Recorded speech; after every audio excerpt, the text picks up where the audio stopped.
मित्रों, जैसा हमको पता है कि एनसीआर एरिया उसमें हरियाणा का बहुत बड़ा पोर्शन आता है। हरियाणा स्टेट का लगभग 56% एरिया उसमें आता है।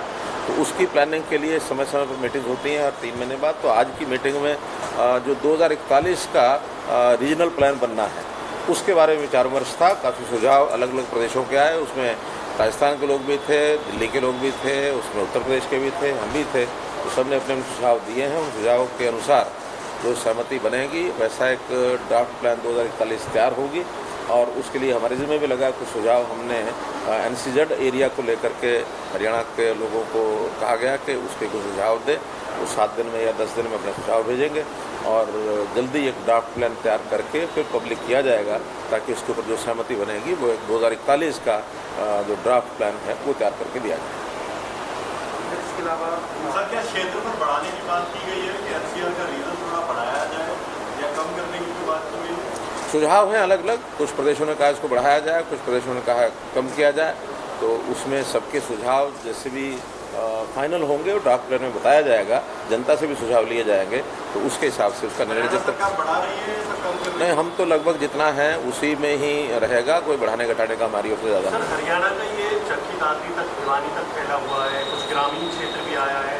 तो जो एनसीआर के नियम कायदे गुड़गांव, फरीदाबाद, गाजियाबाद, नोएडा के लिए लागू होते हैं, वो चक्की दादरी में कुछ समस्या आती होंगी हरियाणा सरकार को ऐसे कुछ? उसमें एनवायरमेंटल कुछ यानी पोल्यूशन को लेकर के सारी चीज़ें आती हैं। तो यही विषय आया कि ये विषय एनवायरमेंट मिनिस्ट्री जो है उनको रखा जाए, ताकि एनवायरमेंट मिनिस्ट्री उसके अंदर कुछ चेंजेस करे, ताकि दूर दराज के एरिया में जो कठिनाइयाँ आती हैं वो कठिनाइयाँ कम की जा सकें। इसमें एनसीआर प्लानिंग बोर्ड का कोई बहुत बड़ा रोल नहीं है। ये रोल तो एनजीटी और एनवायरमेंटल जो मिनिस्ट्री है उनका रोल है, उनके साथ बात करें। यूनिट चल रहा है एनसीजेड में हरित क्षेत्र और वन क्षेत्र को अलग अलग करने का, तो उस विषय पर यहाँ चर्चा हुई होगी तो क्या उसके बारे में सुझाव देंगे हम अभी। यूनिफॉर्मिटी को लेकर है कि अलग अलग राज्य हैं, अलग अलग कानून होते हैं, जैसे जो व्हीकल चलते हैं उसको लेकर क्या जो बाकी राज्य हैं हरियाणा के आसपास के इस पूरे प्लानिंग में सहमत हैं एक पेज पे? वो क्योंकि एनवायरनमेंट से जुड़ा हुआ विषय है तो वो भी यही विषय है कि एनवायरनमेंट के लोगों से बातचीत करेंगे कि वो इसके अंदर किस प्रकार से कोई कानून बनाएंगे ताकि उसका लाभ मिले। ये ठीक बात है कि एनवायरनमेंट के नाते से जब अगर नियम लागू हो जाएंगे तो बहुत बड़ी मात्रा में जो 10 साल से पुराने वाहन हैं उनको यहाँ चलना बंद किया जाएगा, लेकिन बड़ी संख्या में वाहन बाहर ना हो जाए इसके लिए और एनवायरनमेंट मिनिस्टर से हम बात करेंगे कि उसका कोई रास्ता नहीं। सर, आप कह रहे हैं कि पराली 7 के सूबों में जलनी शुरू हो गई, जिसकी वजह से दिल्ली का दम घुट रहा है, तो उनका आरोप कहीं ना कहीं आसपास के राज्यों पर ही है।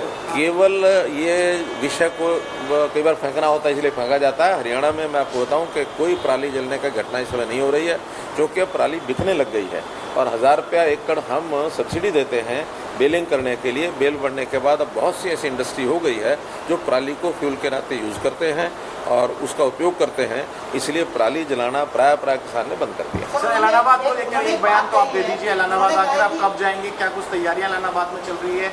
गठबंधन का एक उम्मीदवार घोषित हो चुका है, अब वहाँ से कांग्रेस ने भी कर दिया है। अभय चौटाला फिर कह रहे हैं कि वे किसानों के नाम पर इस्तीफा दिया था।